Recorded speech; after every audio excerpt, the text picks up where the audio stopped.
Ladies and gentlemen, good day and welcome to the Tejas Networks Q1 FY23 results conference call. As a reminder, all participant lines will be in the listen-only mode, and there will be an opportunity for you to ask questions after the presentation concludes. Should you need assistance during the conference call, please signal an operator by pressing star then 0 on your touch-tone phone. Please note that this conference is being recorded. I now hand the conference over to Sanjay Nayak, MD and CEO. Thank you, and over to you, sir. Thank you, and good evening, everybody. Welcome to the Tejas Networks Q1 earnings call. We had uploaded our presentation on the website, so I hope you had a chance to download it or at least are able to see it, because we will be following the presentation slide by slide. So I'm on the first slide, which is the key updates for Q1 FY23. So our net revenues for the quarter were 126 crores. We had a PAT loss of 7 crores. Cash and cash equivalent at the end of our quarter was 1739 crores. And of course, we do not have any debt at this stage. And our order book at the end of Q1 stands at 1158 crores. In terms of major things that really determined the quarter, we continue to have challenges in supply chain. So you want to talk a little bit about that. So basically, we could not ship adequate systems in complete form because of imbalanced inventory that was created due to shortage of certain components, despite us having placed adequate purchase orders well in advance to our suppliers. There are challenges in the global industry, and we have been continuing to be impacted by that. So specifically, what we have done is we've really analyzed all the things which are happening in the supply chain. And based on our assessment of what we need to do differently going forward, we are making changes in our internal processes and IT tools to better understand the current challenges and ensure more predictable deliveries. Essentially, our business model was a very light touch, asset-light manufacturing, where we gave out all our orders to our contract manufacturers, and they in turn used to place the orders for the components and so on, and assemble everything and give it back to us.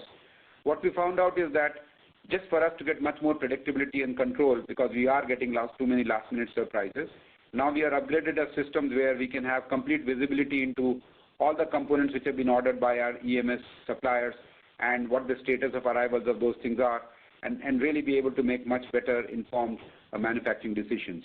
So this, fundamental systems and processes upgrade that we have done in the quarter, we expect should, start getting better results as we go forward in the rest of the year. The other impact of supply chain for us has been that component costs have increased continually over the past 2 years. We are able to buffer some of it in terms of new contracts, but many of the deals which were fixed price, for example, tender deals which were rupee denominated and fixed price in India, we do not have any opportunity to increase the prices to our customers. As a result, our gross margins have definitely been adversely impacted. This is again a situation which we feel that towards the later part of this year should start improving. But as of now, we do have these challenges on the supply chain side. In terms of overall corporate update, as you would have read in the press release a couple of weeks back, we have inducted 2 new independent directors on our board. Professor Bhaskar Ramamurthy, who till recently was the director of IIT Madras, and also the person who is in charge of the 5G lab that was set up at IIT Madras, has joined our board. And Mr. P.R. Ramesh, the former chairman of Deloitte India, has also joined our board. The second thing which we have completed as of recently is 63.43% shares of Sankhya Labs have been acquired. And as of July 1, Sankhya Labs has become a subsidiary of Tejas Networks. We already started the integration process between the R&D teams and different other programs. And the impact of all of this would be seen in terms of accelerating our 5G radio program in line with the market expectations of when things will be required. The last thing I wanted to highlight was that in last quarter, the Department of Telecom announced a variant of the PLI scheme, which is called Design-Led Manufacturing, and that provides an additional 1% incentive on top of what was available. But most importantly, from an investment perspective, and especially capital investment perspective, they have allowed R&D manpower cost to be counted. The net effect of all of that is that the amount of capital commitments we can make comfortably to assess to get advantage of this new design-led manufacturing scheme will be significantly higher than what we had got approval earlier. And the second thing the Department of Telecom has also allowed is to shift the block of 5 years in which we will get this incentive. So while we were eligible to get incentives in this because of our investment in the last financial year, based on our revenue profile, which we think will be increasing over the next 4 or 5 years, we have decided not to avail the incentive of last year, and we will start the block of 5 years from this year. So the effect of these two would be, I would say, significantly higher PLI incentive that we will get after we are able to get our current application upgraded to larger capital commitment because of R&D manpower resources being allowed, and secondly, higher revenues because of the next 4 or 5 years. We expect that our revenue profile would significantly be on the upswing compared to what it was in the last financial year. So that's a quick summary of the overall quarter. And again, as I mentioned, even in the last quarter, we are not comfortable and excited about the fact that we are continuing to struggle through the supply chain challenges. But we now do believe that combination of advance ordering, combination of upgrading internal tools, processes, and just a little bit better support from these component suppliers should allow us to make sure that the rest of the year we don't see the hiccups that we have seen in Q1 as well. I'm now on the next slide in terms of the details about the financial update. So as I mentioned, the revenues are for Q1 was 125.8 crores, which was a year-on-year decline of 12.8% compared to last financial year. EBIT was minus 30.7 crores. Again, that's a year-on-year decline.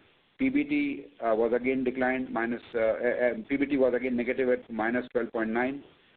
PAT was minus 6.6, and EPS was minus 0.45. Basically, as you all know, we do not view our business on a quarterly basis. We look at it on an annualized basis.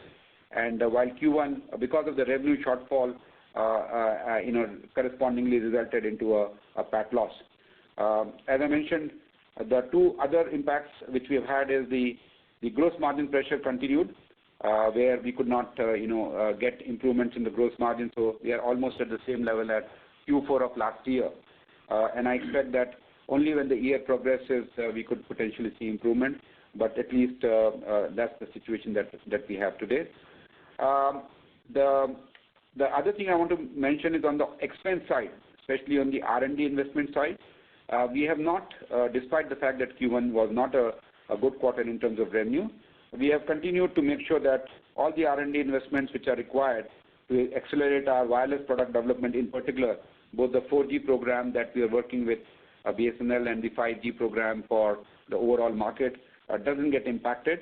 So in that sense, the expenses and the commitments to investments on the R&D and manufacturing side continue, and we expect that as the year progresses, the revenues will also catch up with respect to our investment plans.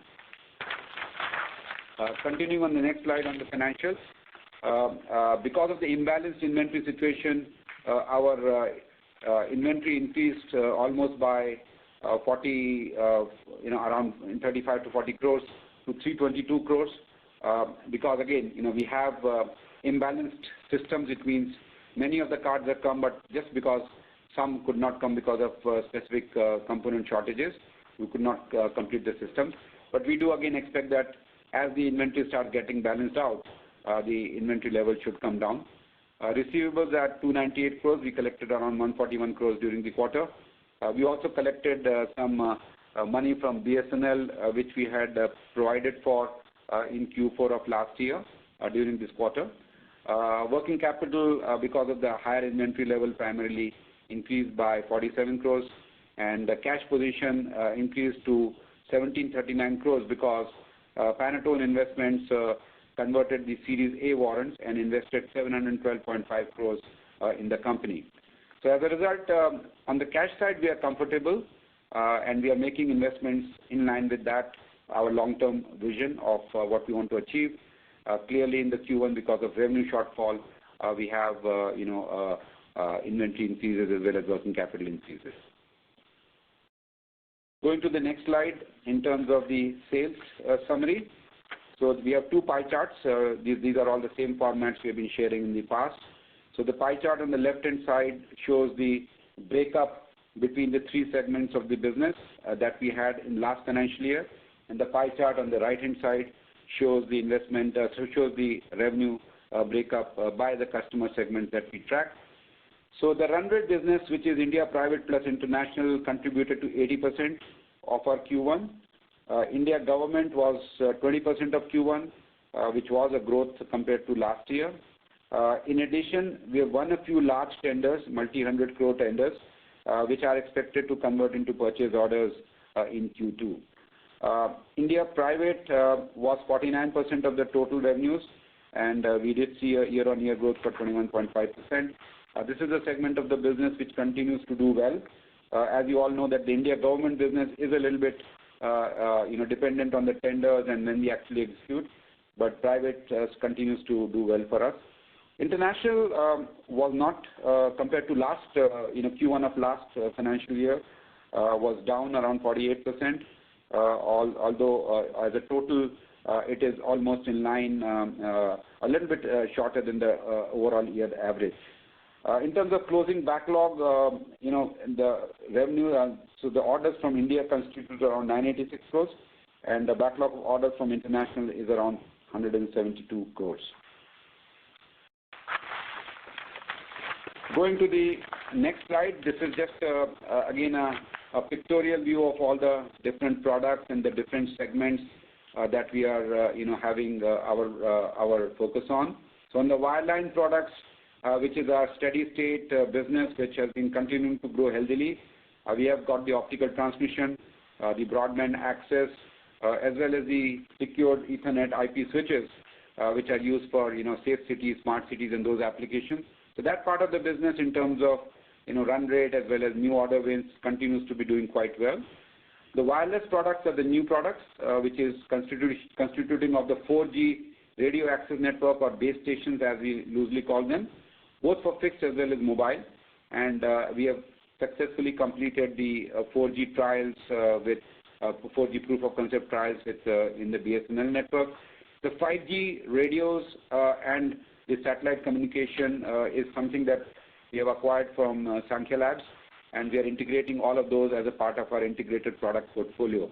So a lot of the new investments in terms of R&D is going into the 4G and 5G program on the wireless side, while we'll continue to invest on an incremental basis on the wireline business, which already has a fairly competitive portfolio of products and will continue to grow healthily as a business. So in a sense, wireline business continues to be on a growth and profitable mode, and wireless business at this stage is really in the investment mode. But we do expect that the wireless revenues, especially of the larger kind, could start hitting our revenues sooner, in which case both those business will be independently growing. So in summary, I'm on the last slide now.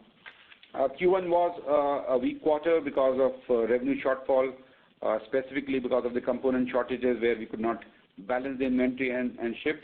And we have taken corrective actions which were not originally planned for, because the supply chain model in the normal situation was working well with our EMS doing everything, but we just have to do a little bit more planning and forecasting on our side.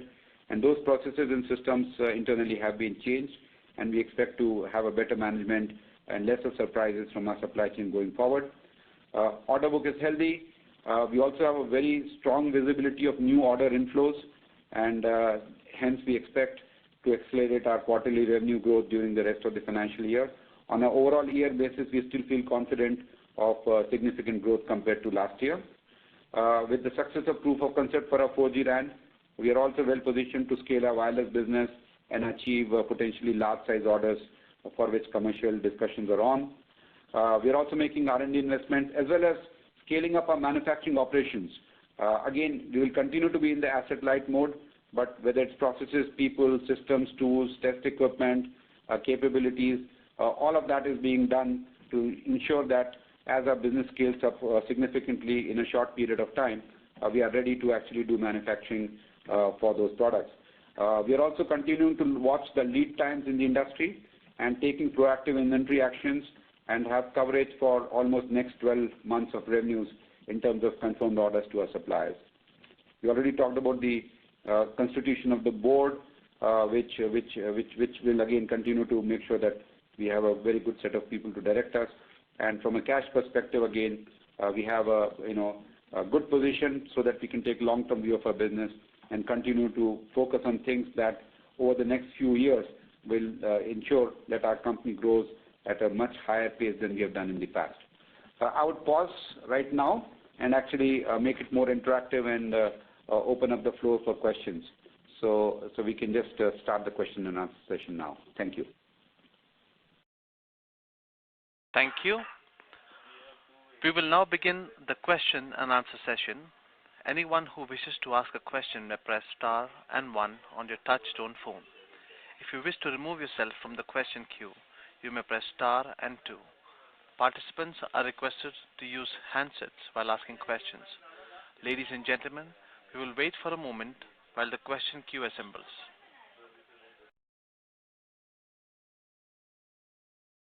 The first question is from the line of Hiren Kumar Thakural Desai, an individual investor. Please go ahead, sir. Hi, good evening.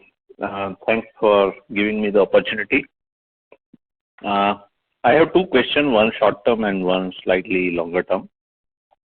The first one is our order backlog was 1186 crore, I think, at the end of Q4. It has declined, and the revenue this quarter is 125 crore. So have we either seen some order cancellation or the order accretion in this quarter has been low? That's the first question.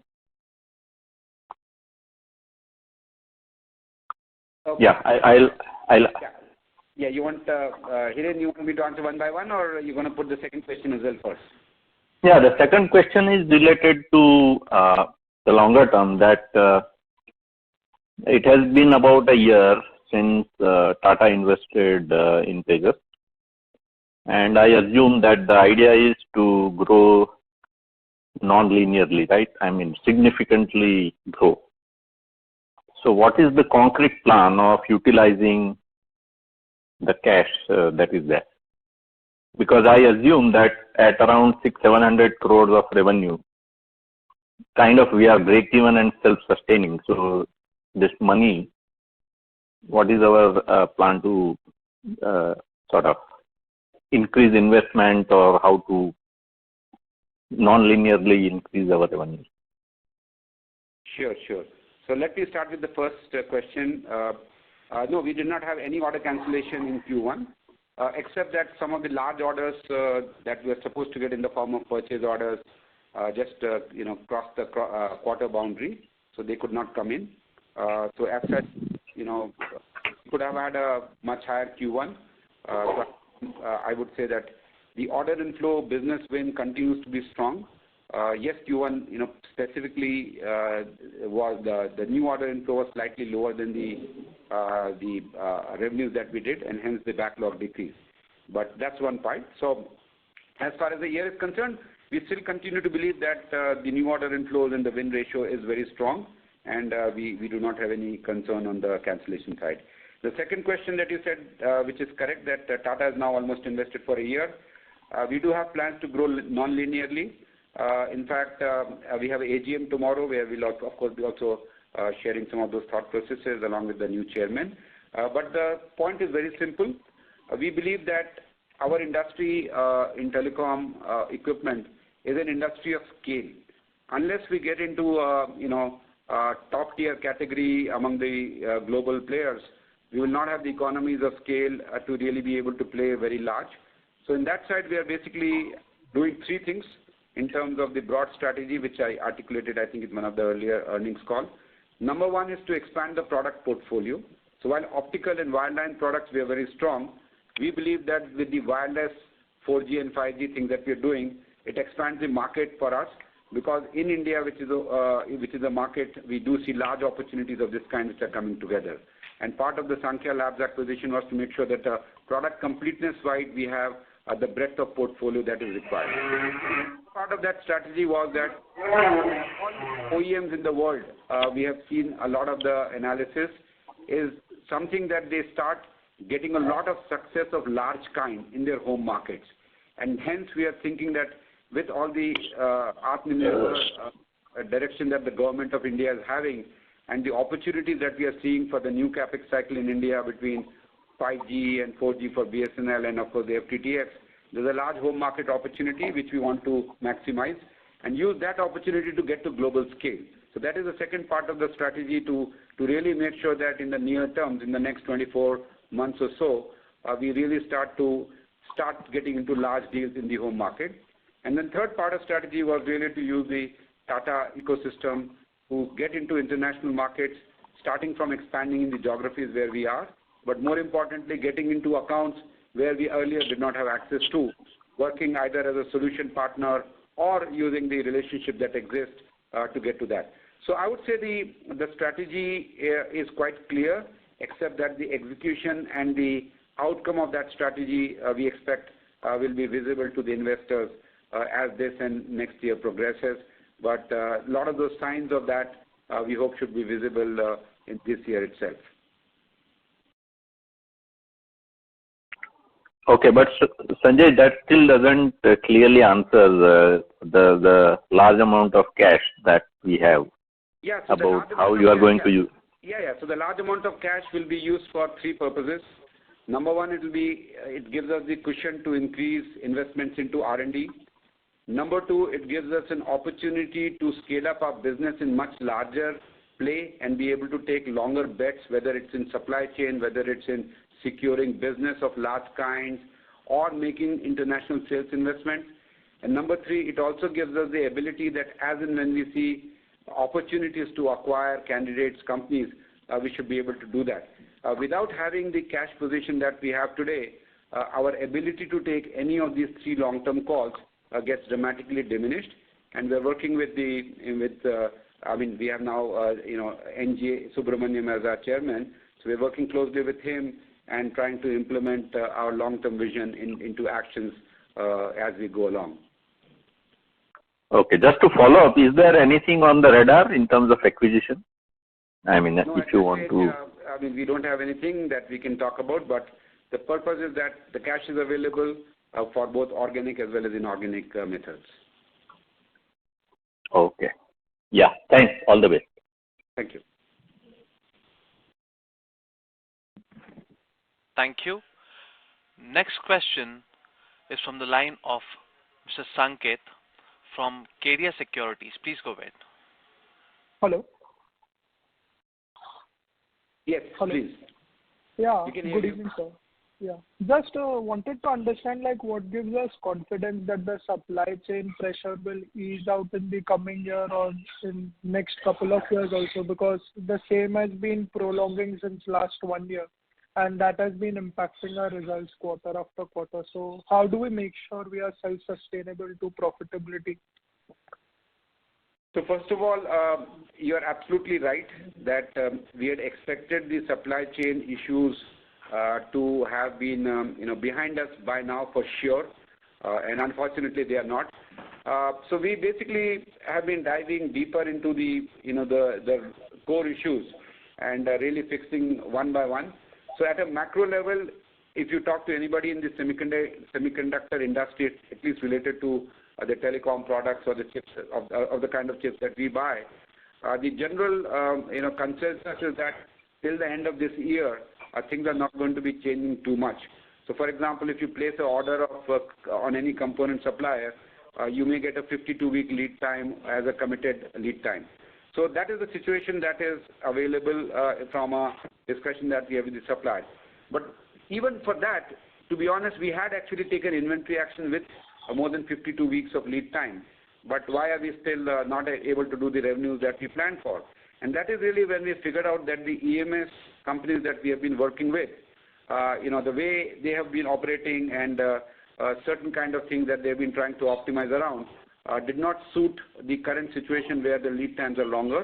And it was very important and crucial for us to get to the second and third level of details of their systems and processes, integrate them into our IT systems and be able to predictably say where exactly is which component which is short and which EMS have they placed the order on time, what is the accepted arrival date, and why we cannot pull that in, etc., etc. So I think the internal processes and systems is something which took us a little bit longer to realize and implement, but I think we have done that as well.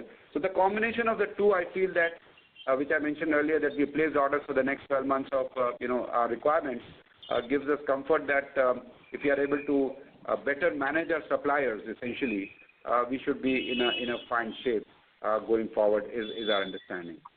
But do we have the pricing power, like you mentioned, in certain orders we are not able to right now pass on the pricing as these are domestically built? So going forward also, would we have the pricing power, or our margins would be reduced or compromised? So I think in the normal situation, there are two kinds of businesses that we participate in. One is the tender business, where if we had bid in a tender, say 2 years back, and we had won it, say, then it was awarded to us, say, let's say a year back. The pricing power in those deals doesn't exist with us, because it's a fixed price deal. It was a rupee-based thing, and there's very little we could do to change that.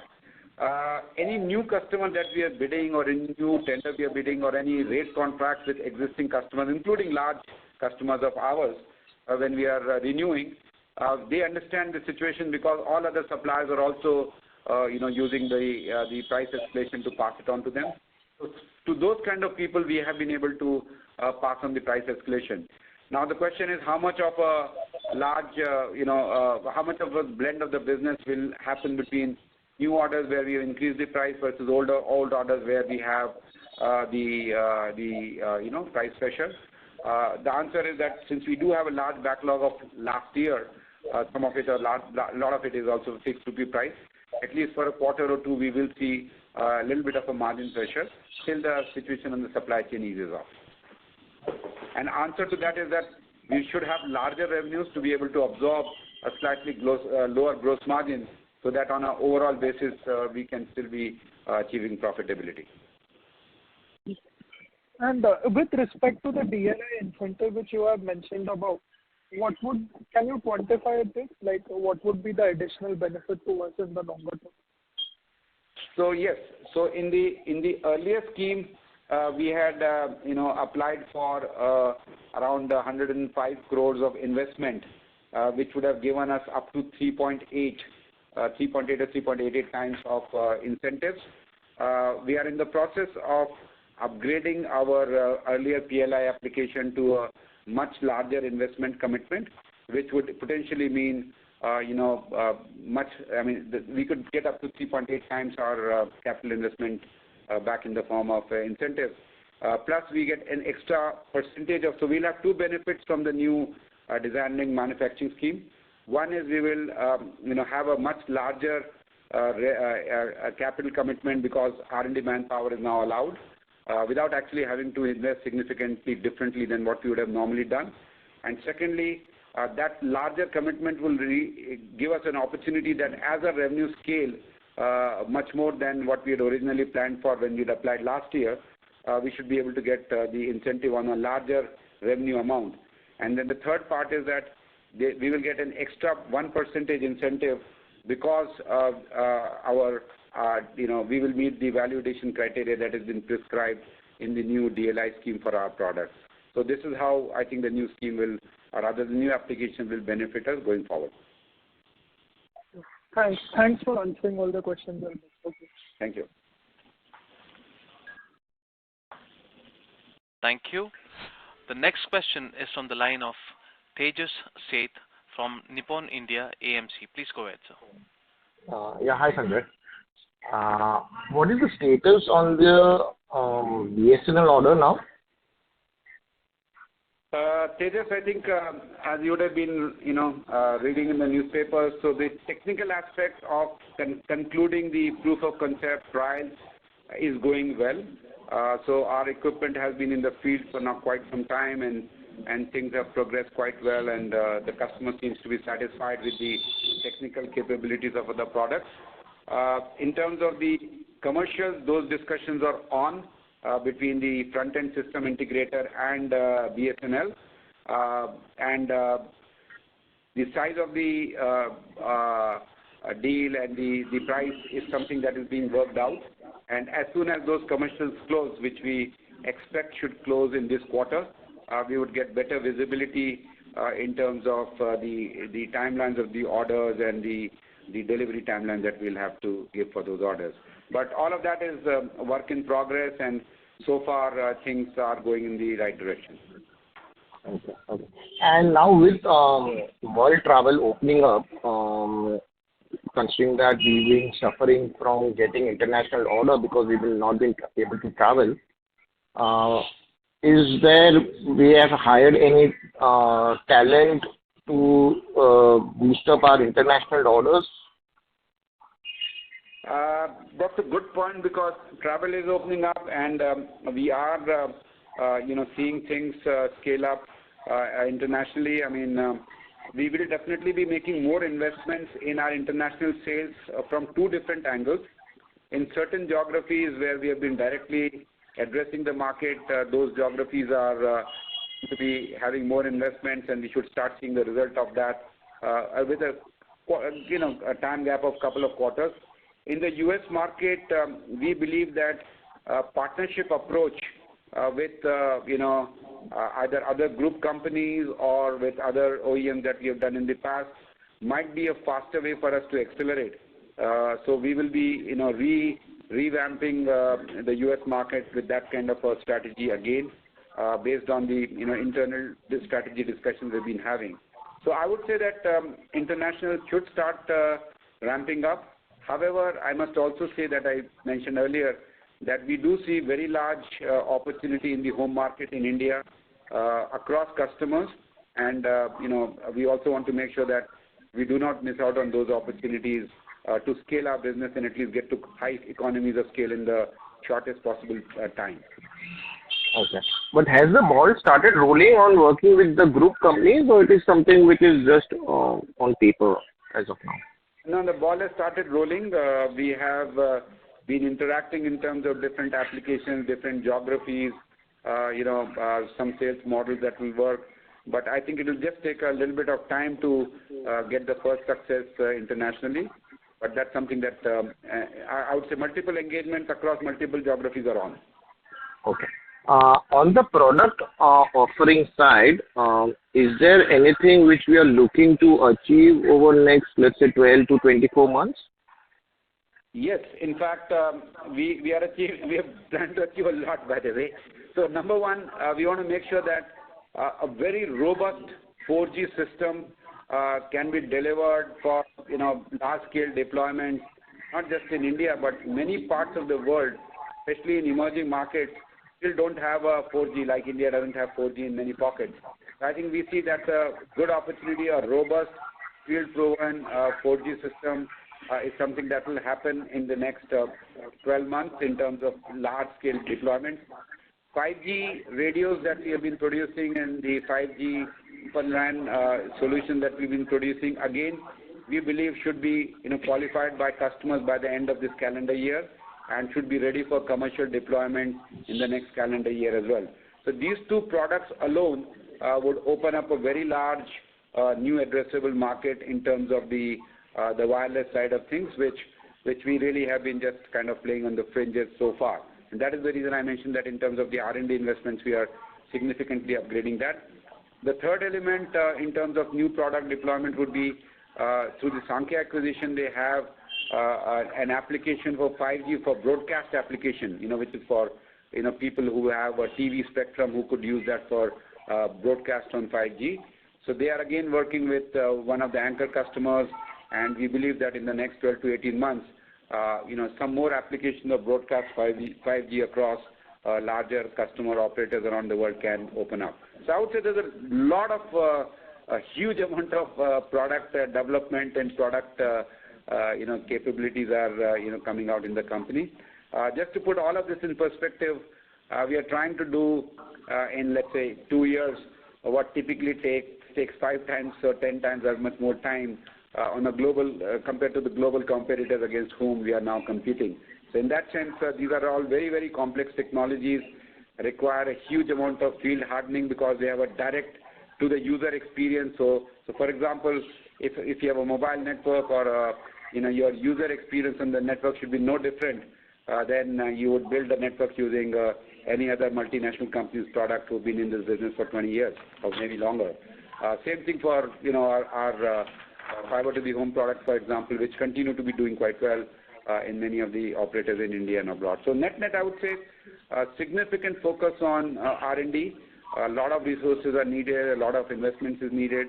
The supply chain situation, even for rapid prototyping, is making it difficult to launch products faster than what we would have otherwise done. But all I can say is that a lot of investments is happening in the right direction, and things are all coming together in a very satisfactory manner. Okay. Yeah. Thank you very much. Thank you, Tejas. Thank you. Next question is from the line of Sangameshwar Iyer from Coliseum. Please go ahead, sir. Hello. Hi, Sanjay. Hi, Sangam. Hi. Sanjay, I just wanted to check with you. The slowdown that we are talking about in the semiconductor industry, is that having an impact on the overall fresh order intake that we are seeing? Because like one of the earlier participants asked, the order inflow during the quarter was actually much lower than what we have been seeing in the past few quarters. So does this have anything to do with a conscious decision to slowly take orders because of the rising input prices, or could you elaborate a bit more as in what's led to this slowdown? Yeah. So first of all, as I mentioned in answer to that question, was that I would not read too much into the order inflow for Q1. As I said, subsequent to the quarter close alone, we have got significantly large orders. So in that sense, in my mind, there's no really slowdown in the business momentum. In that sense, it's quite healthy. I don't think. By the way, on the contrary, the situation is slightly different. If we had been able to ship out all the stuff that we have backlog of, we can definitely have secured a lot more orders. So I would say that we could have accelerated our growth, but we are limited a little bit by the current situation in supply chain. So that's the way I would put it. Secondly, in the past few concalls, we did always mention that we have been trying to get or garner critical components that would be required, and to make sure that shortfalls do not occur. But even Q4 and Q1, we have seen that few critical components still elude us, and resulting in us not meeting our internal targets as well in terms of fulfilling customer orders, etc. So this new initiative that you spoke about, wherein you are trying to integrate the supply chain of the vendors along with yours to make sure that the orders are received on time or fulfilled on time. How long do you think that this will take in terms of a gestation period before this thing formalizes and you are able to take complete control of the whole chain? So good question, Sangam. So what we have essentially, so there are two effects which had hurt us, to be honest. The first effect, as you rightly said, that certain specific components are under what is called allocation basis, which means, and then these are very large companies, by the way, I'm talking of. So they are only able to get X amount of components of that kind available from their foundry or semiconductor foundry who's manufacturing that. And the same X amount of components are being, quote unquote, allocated to different, system companies like ourselves, right? So the problem was to get the maximum share of the allocation for those components.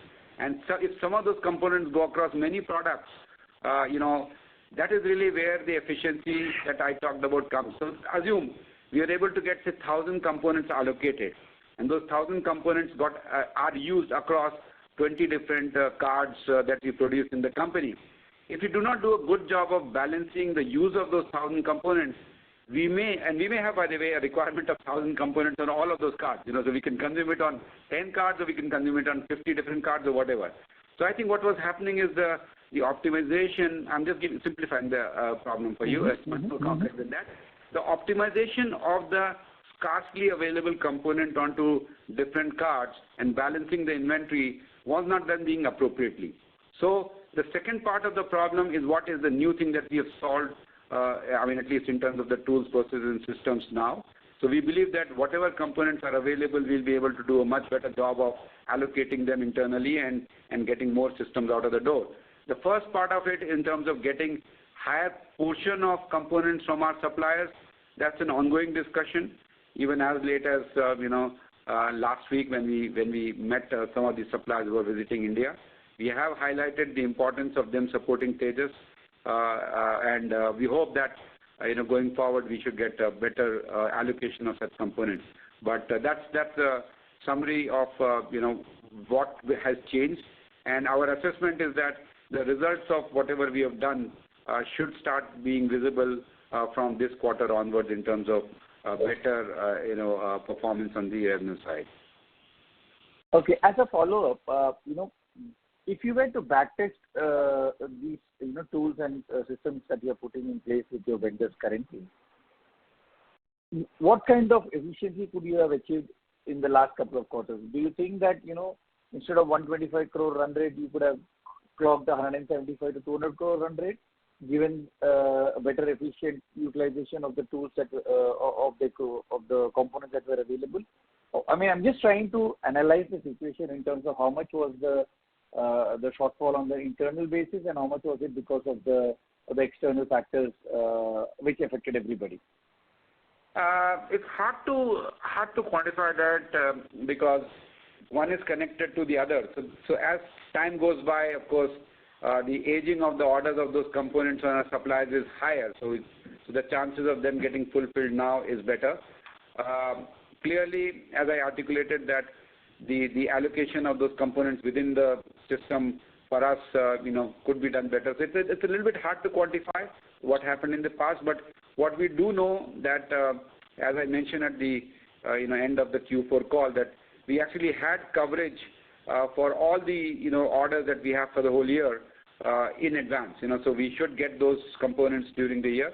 So the only thing which we are focusing on right now is that going forward, as much of efficiency as we can draw into the system should be put in, and we should start seeing tangible output, because we do want to make sure that customer orders don't get so late that customers start getting concerned about our ability to deliver, and that is something which we are keeping at a high priority.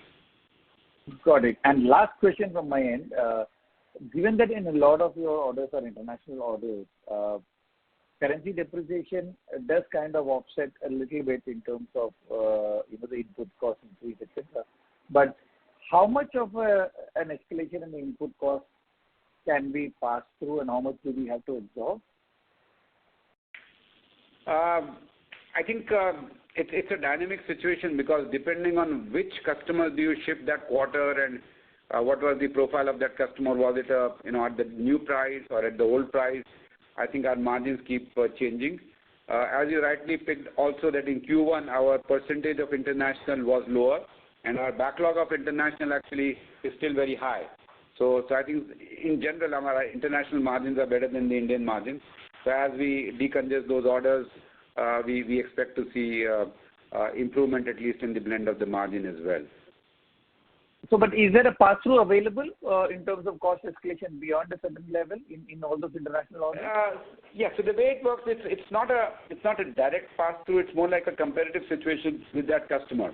So at any point in time, suppose you increase the price by X percentage or 20 Y percentage or whatever.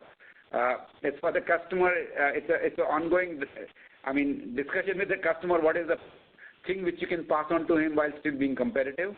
And it's always a push and pull. But even with large customers in India, we had been able to do the price escalation for certain kind of products for sure, and certain others it was a little bit more difficult. But it's again, I think there's no one fixed rule that we can pass X percentage to all the thing. I know where you're coming from. Like for example, in auto industry, people are able to say, okay, I'm going to pass X percentage price increase on all models of this kind, right? Unfortunately, our industry is a little bit more fragmented, and it's a mix of products, mix of customers.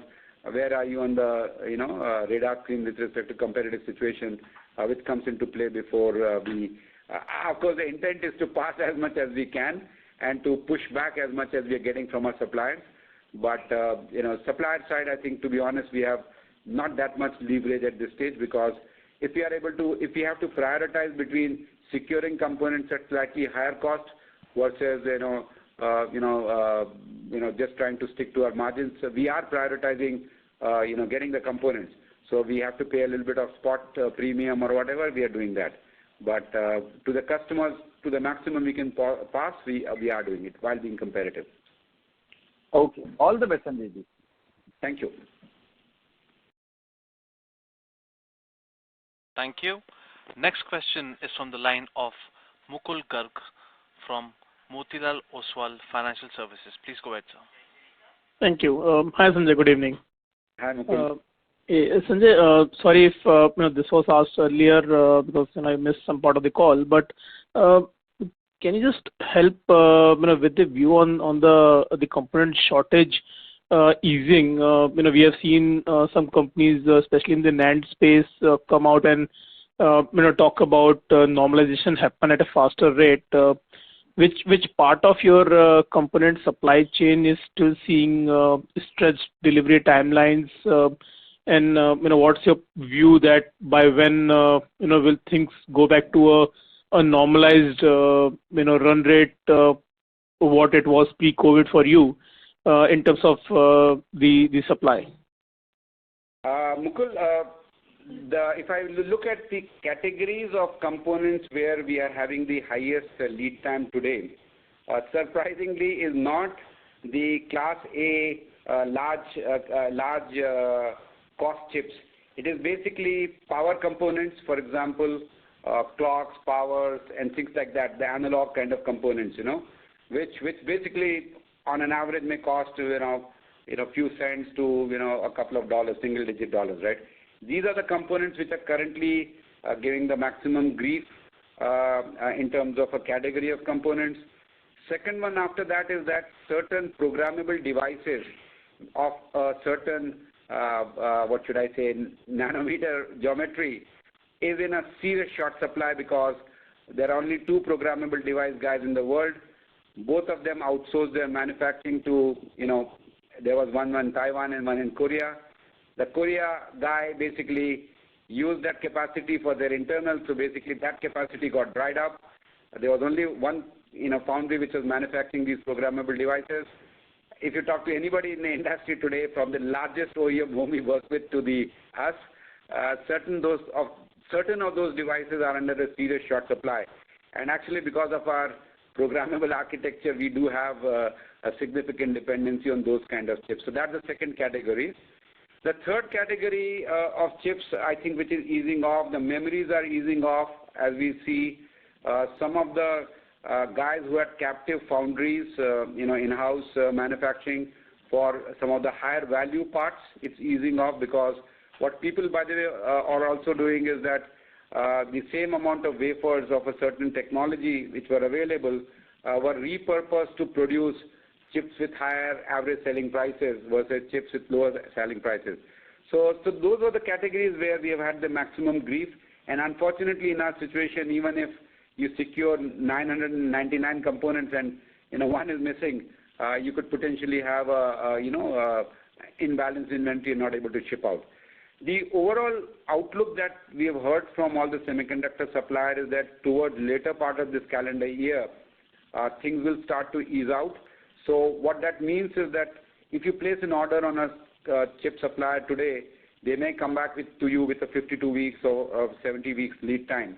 But if you're going to place, but the chances of that order getting, executed in less than 52 weeks or 70 weeks will only be known as the year progresses. It could happen in Q1, it could happen in Q2, but if you're going to place orders in the month of November, December, you possibly will have a lead time coming down to 20 weeks or 26 weeks, which is or 16 weeks, which is the normal situation. So that's how we see the situation, where today it is still everybody knows this is the likely scenario, but nobody is committing. Later part of the year, we'll start seeing commitments of lower lead times from suppliers, and this is across the board again, as I can see that it's not a Tejas alone problem, but supply chain, planning guys from different companies that we've been talking to are facing the same situation. If I were to kind of summarize something that Tejas could have done better, which we did not in the past, was really not just relying on the EMS suppliers to do all the detailed supply chain management. We took care of the A-class items, but the B-class and C-class, the ones which I just mentioned, are the ones which got us into a slower revenue rate. And that is basically probably our global competitors early on, essentially went into NS level of details and tried to do a better job of executing than we did. Understood. And so just to take this a step forward, if, for example, tomorrow all the power chip scenario or TSMC, Samsung supply constraints are lifted, like things are back to normal. Out of the 1,100 crore of order book which you have right now, plus the flow business which is there, what is the current capacity in terms of your own delivery which you can do on a quarterly basis? Is this something which is constrained by say a revenue run rate of maybe 300 crore or 400 crore? Is there a constraint from Tejas side which can put a cap there? And I'm talking about right now. Absolutely not. For the next 4 quarters, if we can get all the components that we need and all the orders which you placed come in, we can do all the numbers that you mentioned without any problems at all. What we are also doing, which I alluded to in my commentary, and I can maybe elaborate a little bit more, is that we are expanding our EMS base also in terms of production capacity in anticipation for scaling up our revenue base from significantly larger numbers than what we are today.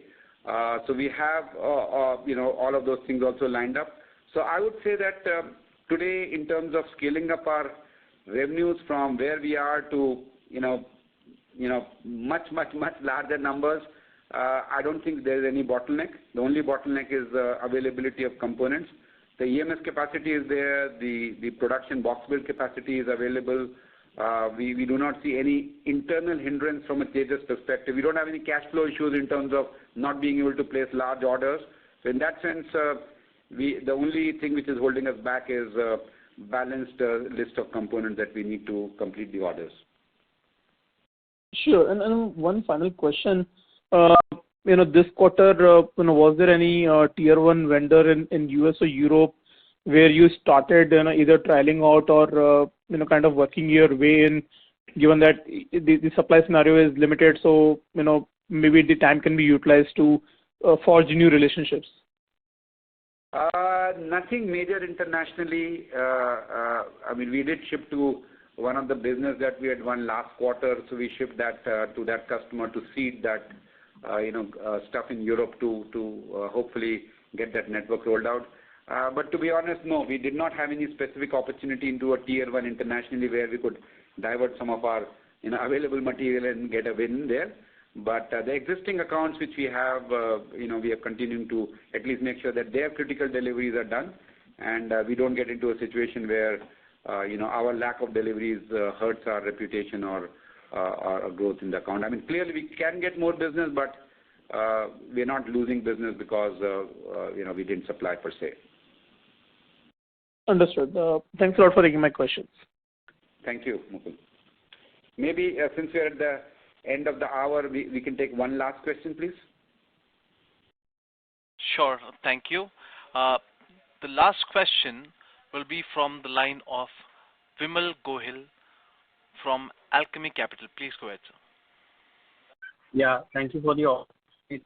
Sir, I have two questions. Just firstly, a clarification on Sankhya. Are the numbers getting reflected in this particular quarter, and what is the contribution if yes? That is question number one. And so the second question is you spoke about a lot of changes in the process and the systems in order to better track our supply chain system. Sir, will this have where will this sort of reflect? Will this get reflected more in terms of asset investments or the other balance sheet, or will this get reflected in our P&L, wherein we have in terms of more investments which have which will pass through into the P&L. So Sure. these are my two questions. No, certainly. Sankhya Labs, there is no contribution of Sankhya because as of July 1 is when we acquired the 63% stake. So starting from this quarter onwards, we will be seeing we'll be consolidating the numbers from Sankhya into our books. So that's part one of your question. Part two of your question, what is the impact and what is the place where you will see the benefit of the changes in the processes and systems are coming? That should be in the top line. We should be able to do a lot more revenues than we have been able to do in the past couple of quarters. Secondly, we will continue with the asset-light model. So there is no intention for us to change, put a big factory and produce everything ourselves. What we are doing is because we have to scale up our manufacturing and capacity, we have signed up new OEM partners, new EMS partners who could be producing on behalf of us compared to the current ones that we have. So in that sense, the measure of our internal processes systems is really the revenue impact that we should be able to see better as we go forward. But definitely there will be no additional asset build up. Also, by the way, I just wanted to clarify, just in case it wasn't clear, that even though we will be applying for a much higher incentive amount and investment commitment for under the design-linked PLI scheme, we will not be making any artificial investments in terms of hard capex again. So the strategy of manufacturing will still be same. It will still be asset-light model, except that whatever we are investing in manpower, R&D cost, will now be counted towards capital investment, which will give us a bigger envelope in terms of the incremental sales revenues on which we'll get the PLI incentive. So in that sense, no fundamental change in the business model except just a better management of the model. And in fact, it was also a little bit, kind of a surprise to us because when the lead times in the industry for components was 12 to 16 weeks, our EMS model just worked fine. I mean, the process systems were just okay. But as those lead times changed, we really did not react to, getting into the second and third level details of our EMS in terms of what were they doing with our orders, how were they ordering, because if they were waiting for the longest lead time to order because everybody does just in time and trying to optimize their inventory, naturally, if we were able to pull in those components, we were not getting the benefit of that. And we were still seeing a lot of, slip-ups from their side or decommits from their side. So I just feel that, some stuff which we did not execute well, we have figured out where we are weak and we are trying to, strengthen those areas. The results of that should start seeing in the coming quarters onwards. Thank you, sir. Sir, I just have one more question, if I may. Sure. I mean, we have just another minute, so why not? Yeah. So, sir, just in terms of risk, what we understand is that the telecom equipment is a pretty sticky business. I mean, when we are actually supplying to a customer, then that customer probably stays with us for a fairly long period of time because we have the best knowledge of the product. The service aspect is also taken care of by us.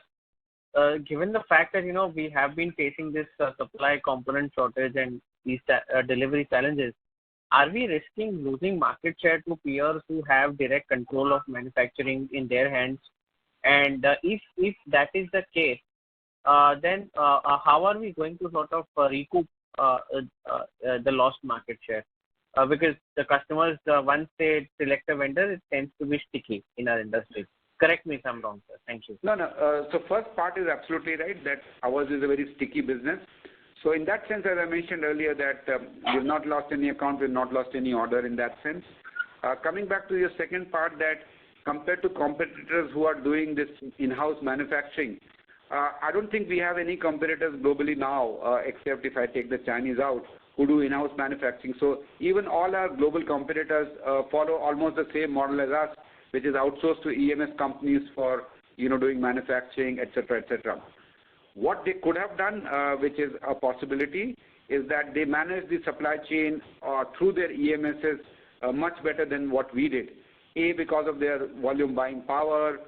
B, maybe they have got this learning experience in some previous cycles of component shortages, which we are getting it for the first time here. So in that sense, they may have done a better job of executing. However, when we look at new wins and new supplies from even our global competitors, their lead time commitment for unforecasted orders is no different than ours. So in that sense, I wouldn't say that we are losing any ground to someone and he has occupied the land and we don't have an opportunity to get the land back. The more likely scenario is that we had a certain market share in an account, which we would have in the normal course increased, because we always increase market share in an account. Because of the supply chain shortages, maybe we are stuck at the same market share that we were before. So what we are trying to do in this scenario is that we are winning new applications in the same customer. So for example, let's say operator A in India was deploying us in X and Y part of the network. We are saying, hey, why not in the Z part of the network? And that process of qualification, getting selected could be a 6-month cycle, and we are completing all of those cycles to win new applications into existing accounts. So by the time the supply chain situation eases off, we can have another portion of their market share which we were otherwise not getting. So I would say we've not lost anything. We've been holding tight. Probably we've not gained market share, which we could have. But this is something which we just have to deal with given where we are.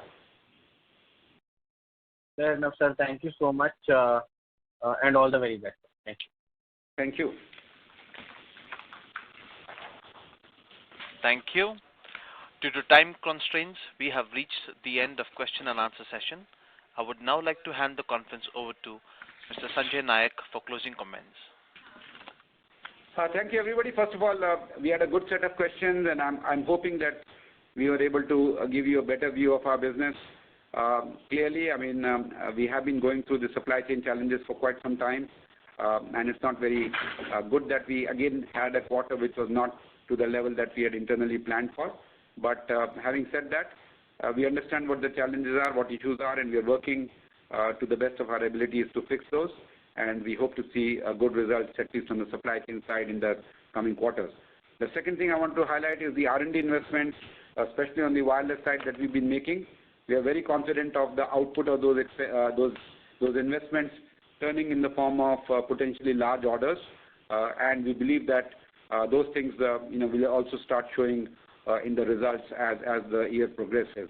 And then the last part I want to kind of mention, which is in the context of the question someone asked right at the beginning, that as a part of the Tata Group company, we have a fairly good idea of what the strategy of the company is, what are the actions we need to take. We have started to execute on that, and we should see results coming out. But the vision and ambition is very large, and part of the whole partnership with Tata to essentially accelerate that, and we are confident that we are making the progress in the right direction. So that's how I would summarize where we are today. And thank you again for being patient in terms of hearing our challenges, and look forward to better outcomes from whatever we are doing in the times to come. Thank you. Thank you. On behalf of Tejas Networks, that concludes this conference. Thank you for joining us, and you may now disconnect your lines.